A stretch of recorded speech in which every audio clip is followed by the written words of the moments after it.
DSC prepare అవుతున్న అభ్యర్థులకు, TET అభ్యర్థులకు 8వ తరగతి తెలుగుకి సంబంధించినటువంటి కొన్ని బిట్స్ ఇంపార్టెంట్వి అందించడం జరుగుతుంది.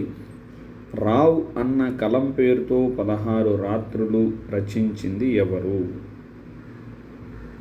కుండేపూడి లక్ష్మీనారాయణ, బులుసు వెంకటరమణయ్య, గుర్రం జాషువా, పవన్, నిర్మల ప్రభావతి.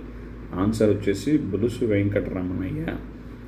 నా యాత్ర అనేటటువంటి లెసను మరి అద్భుతంగా రాశారు బులుసు వెంకటరమణయ్య గారు 8వ తరగతిలో. వరదలతో ఆ నగరం మునిగిపోయింది ఏ విభక్తితో? చేతన్ తోడంతో తృతీయ విభక్తి. ఆప్షన్ 4.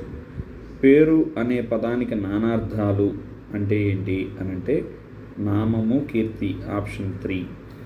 శిక్షణ అనే అర్థం వచ్చే పదం అంటే తర్ఫీదు. ఆప్షన్ 2. క్రింది వాటిలో షష్ఠీ తత్పురుష సమాసం నది